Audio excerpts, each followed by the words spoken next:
ಜನರೇಷನ್ಗೆ ತಂದೆ ತಾಯಿಗಳು ಹೇಳ್ತಾರೆ ಏನು ನಡೀತಾ ಇಲ್ಲ. ಲಾಸ್ಟ್ಗೆ ಅವ್ರು ಹೆಂಗ್ ಹೇಳ್ತಾರೆ ಹಂಗೆ ತಂದೆ ತಾಯಿಗಳು ಕೂಡ ಒಲ್ಲದ ಮನಸ್ಸಿನಿಂದ ಹೋಗ್ತಾ ಇದ್ದಾರೆ. ಅವರ ನೋವನ್ನ ತಂದೆ ತಾಯಿಗಳು ಅನುಭವಿಸ್ತಾರೆ, ಏನು ಮಾಡಕ್ಕಾಗೋದಿಲ್ಲ.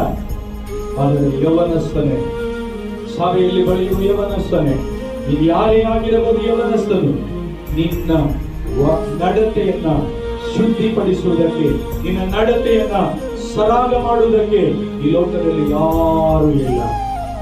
ನನ್ನ ಕರ್ತನಾದ ಯೇಸುವಿನ ಮಾತಿನ ಮೇಲೆ ನೀ ನಡೆಯುವುದಾದರೆ, Hallelujah, if you walk according to the word of God, your life will be built that beautiful.